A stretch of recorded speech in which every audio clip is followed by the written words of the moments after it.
Hello, and welcome to Derrick's Not Funny. Will I keep talking like this? No, I will not. I'm Derrick. Pleasure to see you and be back on another episode of Derrick's Not Funny. Real quick thing, this is not the topic of the video today, but the name Derrick's Not Funny, I might need to change that. To me, number one, I like it in the sense of like I'm saying I'm not funny. But by saying that, I think I'm implying that I am funny. And I also think it's kind of an obvious name. I think it's generic in its own sense. So, in the future, there might not be a Derrick's Not Funny, but it will evolve and change into something new. Or it might stay the same. I have no control over my choices. Topic for today.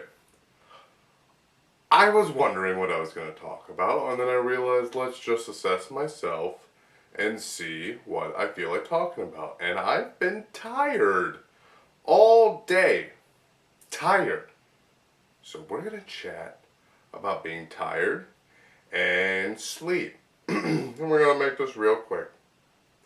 I was thinking about the concept of being tired, and I've read, and I don't know if there's up-to-date studies on this, but there is no real known reason that you need sleep other than the fact that your body needs sleep. It's not healthy if you don't have enough, but there's not a direct thing you can connect it to, okay? You know, your body just needs a moment away from the bullshit of the life in which we all live. And that life, my friends, it can weigh heavy. That it can. So we go nighty-night. We take a little nappy nap. We go to sleep for, we want to shoot for like 7 hours of sleep. And like 6 hours of beautiful dreams within that, you know? We want to fall into the sleep, fall into it like a baby trying to walk next to a pool, and he doesn't know how to walk too well, and he just kind of falls into the pool.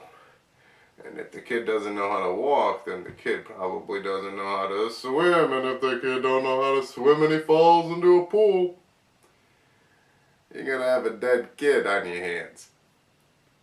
But let's not talk about that. We talk about the Sandman coming to you in the middle of the night and giving you a little dream dust upon your head so your brain can take you wherever you want to go.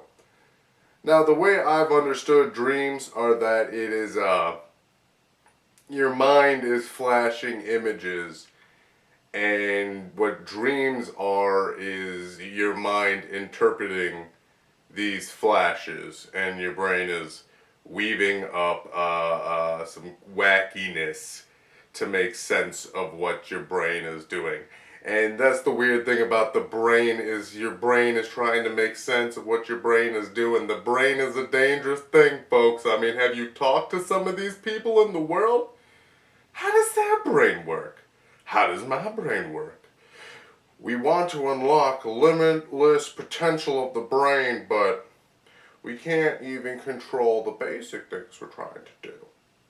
So I've been feeling tired, and kind of dozing off, wanting to go to bed, wanting to take a nap.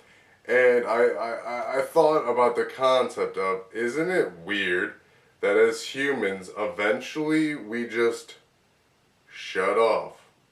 Like, you can pass out. You could just be awake, and then just out of nowhere, just, bye. And you're just not there anymore. You're just, I'm asleep. I'm having dreams of having sex with my kindergarten teacher. I was gonna say mother, because of the Oedipus complex, that like the idea that you're naturally attracted to your mother, but like, you know, in a psychology sense, that's a cool topic, but you know, we all have moms and we don't all want to bang them, so let's not act like that's a real thing. So I'm gonna sleep tonight, and when I sleep, I love covers, but I also love the contrast of temperature when I'm sleeping.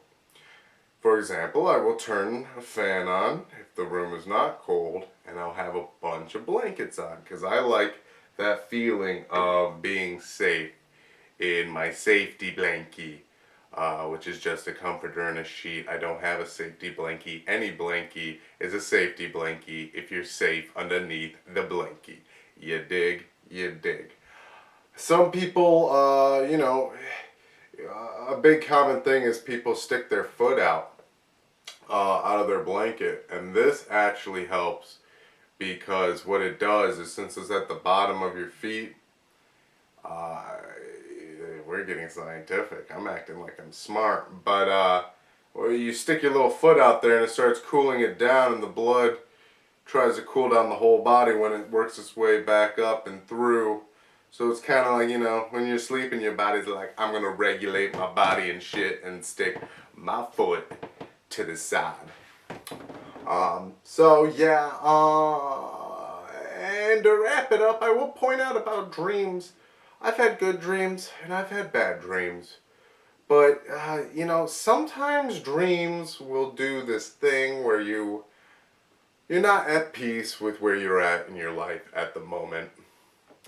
And then you go to bed and your dream is like, here is everything that would make you satisfied with your life.